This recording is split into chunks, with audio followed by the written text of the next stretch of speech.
it's Josh with the Financial Advisor Car Guy. This week I thought I'd chat with you guys a little bit about how to flip a car in a pretty quick fashion. We're heading into the dead of winter, and this right now is about the time I would normally have a new project in the garage. This year that's not happening. I've got 3 cars here, as you can see. So I don't have a quick flip going on this year.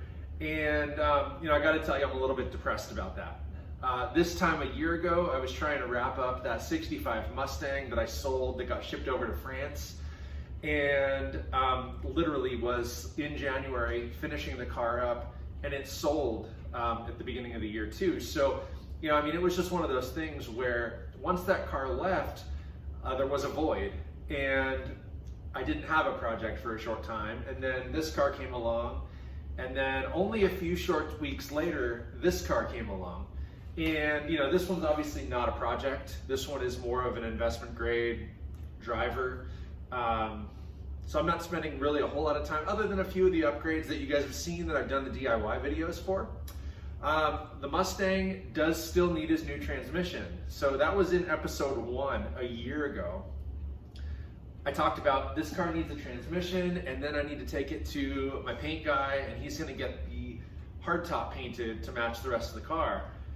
And it didn't happen last year, for a number of reasons, but most of it was a buddy of mine who is a mechanic, professionally. He just had such a busy year that he could not make the time to get over here to help me get that transmission in. And so I've had a couple other of you guys actually reach out to me and say, Josh, happy to come help. What can we do? How can we help? What do you need? And I'll just take the blame on that. Now that's back in my court. I haven't had the time. So with all that said, it really is the project I want to get done this winter.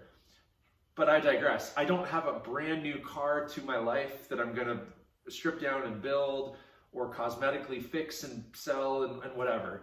But, since I can't actually do that this year, I don't have the space. I thought I'd at least visit with you guys about what that would look like. Maybe you want to take on your first project, or maybe you want a winter rig to play around with that you can then later sell for a profit. So I just want to start with the basics. I want to spend a few minutes talking about what makes a desirable flip. So first and foremost, things you need to look for are cars that maybe are mechanically sound, but need things you can do. So one thing I really enjoy is the detailing side of things. I like to clean a car. So to me, if a car is dirty, that's okay because it's kind of devalued. If a car has stains in the carpet or in the seats or, whatever it is, if those things can get fixed inexpensively, or if you know how to do the repair, or if you're willing to do the elbow grease work to get it nice and clean to where it once was, I think that makes a great project. I had a Ford Fairlane a bunch of years ago that, cosmetically it was fine, ran and drove really nice, but the interior really needed to be redone. So that was a big part of that car, was me ripping apart the interior. I literally gutted the entire thing down to the bare metal floorboards, took the doors apart, and I custom built new door panels for that car. A new dashboard, a new rear dash. I personally custom covered the bench seat in the front and in the back, and then laid fresh carpet. And it was night and day. The interior of that car was absolutely spotless when I was all done with it. And the outside looked great. It had a big dent in the rear bumper, but outside of that, the car was really in good condition. And those bumpers are hundreds of dollars if you can find one. So to me, it wasn't worth the cost of buying that new bumper. I would never recoup that when I went to sell the car. So I priced the car where I wanted and said, I priced it, for a fire sale, if you will. I'm going to make money on this thing, but basically price to sell as is, rear bumper needs replaced, otherwise great car. And you know what? The guy that bought it did not have a problem with the rear bumper. He was probably going to custom fabricate something different anyway, or whatever he chose to do. So there was a non-issue. It didn't cost me a dime to leave that bumper alone. And I don't think it hurt me when I went to sell the car, because I was transparent about it. The next buyer, or the buyer, was going to know those bumpers aren't cheap, they're hard to come by. So it kind of is what it is. You either buy it knowing you're going to put a new bumper on it later, or you buy it knowing that I'm just going to live with it and it's fine. So not a big deal. So the interior is something that I don't mind doing. I don't mind detailing the engine bay. Okay, pop the hood, see how dirty it is. A lot of people don't care so much about what you can't see. Super common problem is, when I'm shopping for that project car, people who don't take pride in their vehicles, they don't maintain it right, they don't do oil changes regularly, they don't keep things clean and tidy. Generally those people are, I would suggest, more negotiable.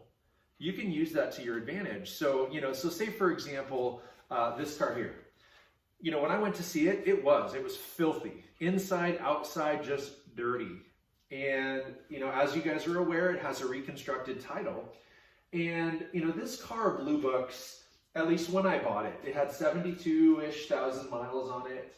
For a 2014, it's okayly optioned, no leather or anything, no navigation, no sunroof. And it is the SRT, so it's the V6. But this car still, with those things in mind, Blue Booked for about $17,000 when I bought it. Now, the guy was asking $9,500, I believe was the price, $9,500. And I basically told him, listen, A, salvage title. B, it's absolutely filthy. C, it needs an oil change. D, it needs other maintenance and fixing and things like that. I'll give you $8,000 for it. He kind of kicked around that price and came back and said $8,200 is my bottom dollar. Well, that was close enough for me, knowing that, okay, not a clean title, but that's okay. It's a $17,000 car. Otherwise, I'm going to get it for $8,200. I might put $2,000 into this car and have it done exactly as I want it for $10,000 or less, and drive it until the wheels fall off, or until I give it to my daughter, or whatever we end up doing with the car. But the idea there was, I went into this car knowing I can get a better price based on some of the issues with it, and then I myself could take the time at my convenience to do it, to fix it, to modify it, to get it where I want. And so, the first thing I did is I brought it home, got my shop vac out, and filled the vacuum, literally filled the compartment inside that vacuum with dirt and dust and debris that had been collecting inside this car. I used, 4 or 5 microfiber cloths and like Lysol wipes and all sorts of stuff to just get the interior presentable, usable. It was gross. There was literally half an inch of dirt on the floorboards. I didn't even know if there were floor mats under there. It was just compacted, pressed in dirt. And, then the outside wasn't a whole lot different. There are still some water spots that I need to treat and fix, but the car had like almost a sticky film over the entire thing. And I don't know if it was pollen or what, or where the guy parked under a tree or something like that, but it took me a lot of elbow grease to clean that off. And even then, it's still got some spots. And, over time, it's got, a few other, I see some pitting in the paint, and there's a couple of spots over here on the side that need some touch up. But, beyond that, it's a perfectly presentable, drivable car that's fun, it turns heads, and I'm into it very little money. Even with the branded title or the salvage reconstructed title, I could probably sell this car for my $10,000 or more. In a perfect world, especially in today's car market, I'd probably list this thing. It now has 77,000 miles on it. I put about 5,000 miles on it. And I would probably post this thing up for sale for 13, 14,000, somewhere in there. And then let somebody talk me down, right? Let them talk me down to 12 or whatever it is. And, then I make a couple grand. Again, I'm into this car, full disclosure, $10,000. And there's no lien against it. I own it outright, no debt. I haven't paid any interest on it or anything there. I paid cash for the car, paid cash for the modifications, and did all the work myself. So, all that said, anything over $10,000 is money in the bank. And I drove it for 6 or 8 months and put 5,000 or 6,000 miles on it. And so other than the insurance cost, That's all I'm out. So I feel pretty good. I feel good about the position of this car. And I didn't buy it with the intent for a quick flip. The idea was it was going to be a commuter, keep the miles off my truck. It gets better gas mileage. I can run regular fuel in it, all those things. And it was going to essentially pay for itself over the next 2 to 3 years. Then I can transition it off to my daughter. Going back to the idea of a quick flip. Another thing that I look for when I'm looking for that car is a listing, whether it be on Craigslist, Facebook, eBay, it does not matter, where the photographs of said vehicle are terrible, okay? Maybe it's from a bad angle, or the lighting is bad, or the person doesn't know how to operate a camera and really just took pictures of the ground or one wheel, or, so usually those are cars that will sit for sale for a long time because the pictures are poor. A lot of people don't want to take the effort or the time to go look at a vehicle that there's so much unknown about. Realistically, if you're comfortable going and looking at a vehicle, maybe that's an opportune idea for you. Because realistically, if I'm trying to sell a car for $4,000 or $5,000, but my pictures are crap, I might have it posted on there for sale for a month or 6 weeks or 2 months or whatever it is. If someone came along and said, I'm going to give you $3,000 as is, you might just take it. So to me, I like looking for ads or auctions where the pictures are garbage. That is a huge savings because that's where, right off the bat, you can negotiate. Again, dirty interior, you negotiate. Ask about maintenance, if it needs brake pads or if it needs tires or if it needs, whatever, a cleaning, an oil change. Negotiate. All those things are going to cost you money. It doesn't hurt to ask. Another thing that I'll do is there's a couple of websites online that talk about, how fast a car sells and what the average sale price is. Think Car Gurus, there's a couple others, but you can do some pretty quick research to find out, if I'm looking at a Honda, right? Do Accords or Civics sell better? If it's a Civic, what year Civics sell best? Is it 2004 to 2011? Is it 97 to 03? And it'll tell you, then it will tell you how much the average sale price was, at least in their catalog or in their database. So it's not 100% accurate.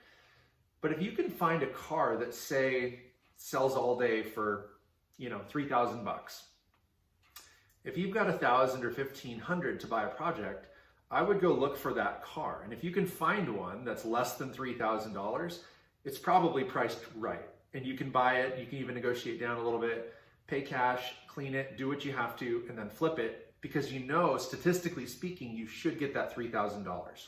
If that's the national average, and if you can make it nice, maybe you get a little more than $3,000. So if you start, again, let's do the math here. If I start with $1,500 and I can buy a car that sells for $3,000 for, say, 2 or $1,500 if that's my budget, it might take a little bit of other things. I might spend a little bit of money to get the car in a position where I can clean it, flip it, fix it, and then flip it for that $3,000. Now I recycle that $3,000 into a car that's maybe worth $5,000 that'll sell all day at $5,000. If I find the right listing with crappy pictures and it needs a detail, etc., I now go to them and say, I'll give you $3,000. I see you've had this car for sale for a little while, whatever it is. They might say, okay, yeah, I'd like for it to go. Or they might say, I can't do 3, but I could do 3,200, 3,500, whatever it is. Okay, so now you buy that car, do what you have to do to get it to that 5,000 level, and then you sell it. 5,000, maybe a little more. You can keep doing that. And if you do it right, and if you're smart about it, and you keep your overhead and your own costs down, you don't invest tons of hours, or you go buy detailing kits and sets and all those things, if you just do it as simply as possible, I would argue that over the course of a year, if you were to do this just on a side, just on the weekends, whatever, if I was single and didn't have kids, that's probably what I would do, right? My free time would be occupied here in the garage. That's what I would do. I would buy a car, flip it, upgrade, flip it, upgrade, flip it, upgrade. And pretty soon, if you think back to the beginning of that process, you're only into that first car, $1,500. The rest is just the same money rotating. So someday you might work yourself into a $30,000 or $40,000 car that maybe is worth $50,000 or whatever it is. And you're still just into it, that $1,500 you started with, plus all the sweat equity to build up to that top end car.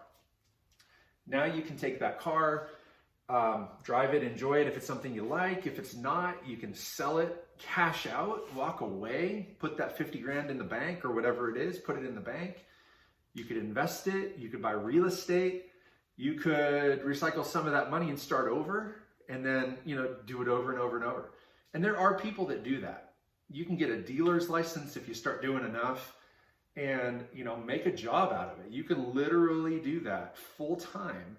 And the crazy thing is right now, the automotive market is ridiculous, okay? This car right here, if you remember, I paid about 65 grand for it. Car Gurus tells me that this car is an $80,000 car today. I could sell it for $80,000. It's clean title, 40,000 miles, 2009. It's got just about every option, and it's a pretty rare color. Plus, I've done some tasteful upgrades with the carbon fiber stuff. So 80,000 bucks. I paid 65. So if I sold it today, I'd make 15 grand, which is more than enough to have paid cash for this and still had money left over. So if you can find how to recycle the same dollars over and over from one project to the next, and so on and so forth, you're not going to be mad you did it. You're going to find what works, what doesn't. You're going to figure out, what vehicles are the best to work on. What do you enjoy working on, right? Like, I love old Mustangs. I've had several of them. To me, that's, if I'm going to build a car, that's what I want to do. I love old Mustangs. I love how they look. I love how they feel. I love how they drive, how they smell, whatever, all those things. And I know them. So I've done a few of them. I could literally take this car apart and put it back together and not feel much anxiety, right? I mean, if I took the Audi apart, I'd be concerned I'm not putting it back together the same way. I don't love that. But these cars, I've done enough of them really that I'm pretty confident. So finding an old Mustang to restore and renovate and then resell and flip and then do that over and over, I could do that all day. Really could. And they make every part in the world for it. So it's not like I'm reinventing the wheel or spending a lot of time shopping for parts. So that's a lot of info in a very short time. I rambled a bit longer than I wanted, but I feel like it's pretty good information. I think there's enough of a demand out there. I get asked all the time, what's your next project?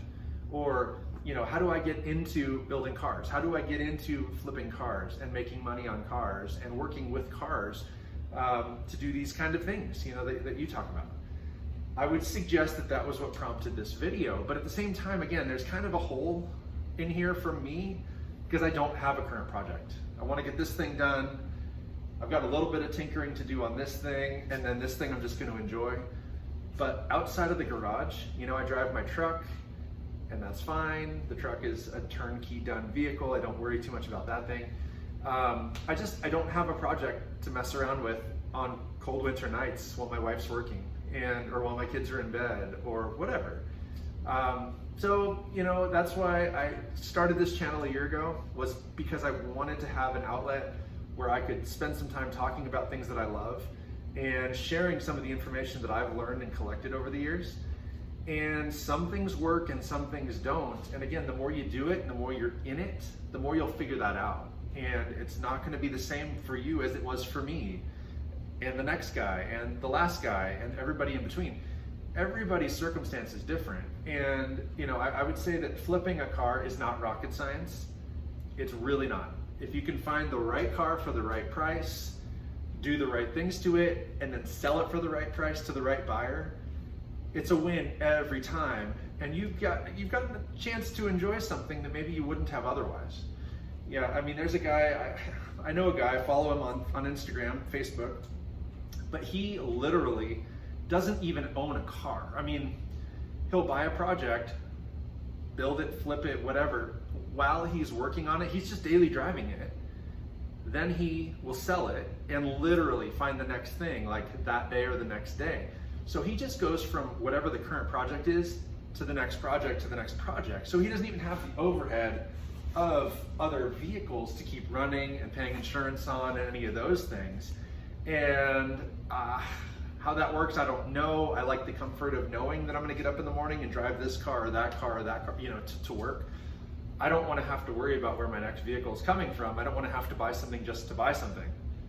But it works for him. He's made a lot of money. He's flipped a lot of cars. I think last year he did something like 19 or 20 cars, which is one every couple of weeks, right? One every 2.5, 3 weeks, and has made money on nearly every single one of them. I think there were a couple times he maybe took a little bit of a hit or broke even. That happens too. But I think if you do enough of it, just the power of that number, that volume, you're gonna make some money over time. And if you can do it well, great. This guy's doing it, not having a car payment, not owning a car, not having the maintenance and upkeep of a car, just drives it till he sells it, and then he gets into the next thing and fixes it and drives it till he sells it. So I'm happy to help you guys work through some of that thing, those ideas, that conversation. I'm happy to help you guys navigate through CarGuru and figure out, what are some of the best vehicles for your area. That's all relative too, right? I mean, again, we live in an environment where it snows here. So 4-wheel drive or all-wheel drive are much more in demand than something like this. This is not an everyday car when there's a foot of snow on the ground outside, right? It could be, but it really isn't a practical car, especially with the 20-inch wheels and the tires, and it's just not a great scenario. So I don't know how great a flip car this would be in January. I would probably think like an all-wheel drive Audi or Subaru or a pickup or SUV of some sort would be a better alternative.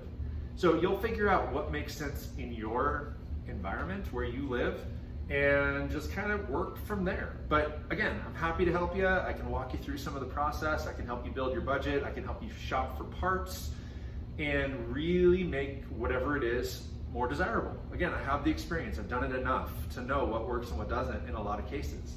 So take me up on it, right? Follow me on Instagram, YouTube, here on YouTube, Facebook, and TikTok. And I've got videos posting all the time, little shorts, I've got memes, all sorts of fun things on those pages. I'd encourage you to follow along and comment, questions, whatever else you've got going on. I'd love to be a resource to you. But the very most important thing, I want you guys to remember, may every investment you make be a good one. Until next time.